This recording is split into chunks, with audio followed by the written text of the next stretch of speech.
La traite des êtres humains est une réalité en Suisse. Les victimes, abusées dans leur vulnérabilité ou leur pauvreté, sont trompées sur le travail qu'elles ont accepté et se font exploiter. Pour elles, il est difficile de sortir de leur réseau toutes seules. Isolation, violence et représailles sont leur quotidien. Souvent vendues, forcées ou abusées, elles arrivent dans la prostitution dans des conditions inimaginables. L'association Perla leur rend visite au travers de bénévoles pour les rencontrer et les aider à sortir de leur exploitation. Ce soir, une équipe de 2 personnes marche dans les rues de Lausanne, ayant à la main des cadeaux à offrir pour faciliter les premiers contacts. Elles rencontrent plusieurs femmes et certaines d'entre elles demandent de l'aide. Mais ce n'est que le début d'un long processus. Je suis bénévole à Perla depuis 2 ans dans le groupe Divertons et je visite des personnes dans les appartements où elles vivent et se prostituent. Nous rencontrons des hommes, des femmes, des transsexuels. Nous savons que beaucoup parmi eux sont victimes de la traite humaine. Cependant, quand on est sur le terrain, c'est difficile de dire clairement qui est une victime et qui ne l'est pas. Je suis particulièrement touchée quand je rencontre des femmes de l'Est qui sont souvent très jeunes, où on sait que le réseau de proxénètes est très puissant. Et je me dis chaque fois comment une fille de 18 ans peut venir se prostituer de son plein gré en Suisse. Ce qui me motive dans mon rôle de bénévole à Perla, c'est de pouvoir distribuer des cartes avec ce message d'espoir qui dit mais il y a une possibilité, il y a un chemin pour s'en sortir, vous pouvez être soutenu. Et aussi ces échanges que nous avons et de poser un regard dans le respect, dans la dignité. Nous avons un jour rencontré Bella à qui nous avons pu donner cette carte et qui a eu le courage de contacter Perla Home et d'entamer un suivi afin de sortir de ce chemin difficile de la prostitution. Bella est arrivée à l'association Perla lors d'une des permanences qui a lieu à Lausanne, 2 mois après sa première rencontre faite avec les bénévoles dans la rue. Durant ces 2 mois, Bella s'est demandé si elle devait faire le pas ou non de parler et de demander de l'aide dans sa situation. La peur, cette émotion qu'elle ressent quotidiennement, la bloque. Elle a peur des représailles ou de ce qui pourrait lui arriver si elle parle de sa situation.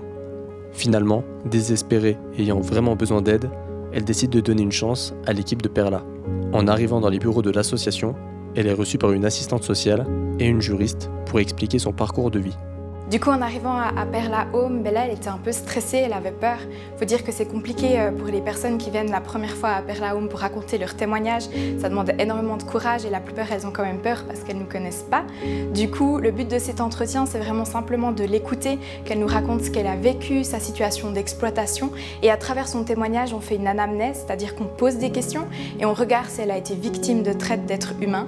Et si c'est le cas, Perla va vraiment l'accompagner dans son chemin de sortie, que ce soit de l'exploitation sexuelle ou la force de travail. On va l'accompagner, on va lui permettre par exemple de trouver un hébergement d'urgence. Si elle a besoin de trouver un hébergement, on peut l'accompagner de différents styles, on va la soutenir financièrement. Mais l'idée, c'est vraiment qu'elle puisse parler, qu'elle puisse être entourée et qu'elle puisse sortir de sa situation d'exploitation. Et au travers de ce premier entretien, on a pu identifier Bella comme victime de traite et en fait, elle a pu obtenir l'accompagnement et le suivi de l'association Perla. L'équipe Perla décide de suivre Bella et de l'accompagner dans son chemin de restauration, en l'aidant à sortir de son exploitation et en la soutenant financièrement dans ses démarches de réinsertion professionnelle. Perla lui propose la rédaction de son CV et de sa lettre de motivation et l'aide dans sa recherche d'emploi. Elle a aussi la possibilité de faire différentes formations et des cours de français si besoin. Bella commence à reprendre espoir concernant son avenir. Bella parle très peu le français et est très peu diplômée, donc elle éprouve des difficultés à travailler en Suisse. C'est pour cela que Perla lui offre l'opportunité de commencer par une formation qui s'appelle Projet de vie.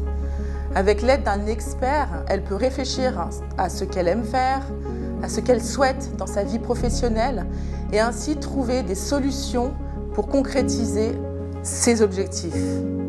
Bella a décidé de suivre la formation d'auxiliaire en santé auprès de la Croix-Rouge. Perla la soutient financièrement pour pouvoir suivre cette formation. Le but est que Bella atteigne ses objectifs et qu'elle puisse être autonome. Après une année de soutien, Bella a pu se former en tant qu'auxiliaire de santé et a trouvé un travail dans son nouveau domaine professionnel. Tout comme Mina, qui après une formation de femme de chambre, travaille aujourd'hui dans un hôtel. Bella peut enfin aller de l'avant. Elle a renoué avec sa famille et commence à reprendre goût à la vie. Un des objectifs de Perla, ça va être que Bella puisse retrouver sa dignité humaine dans son intégrité physique et psychologique.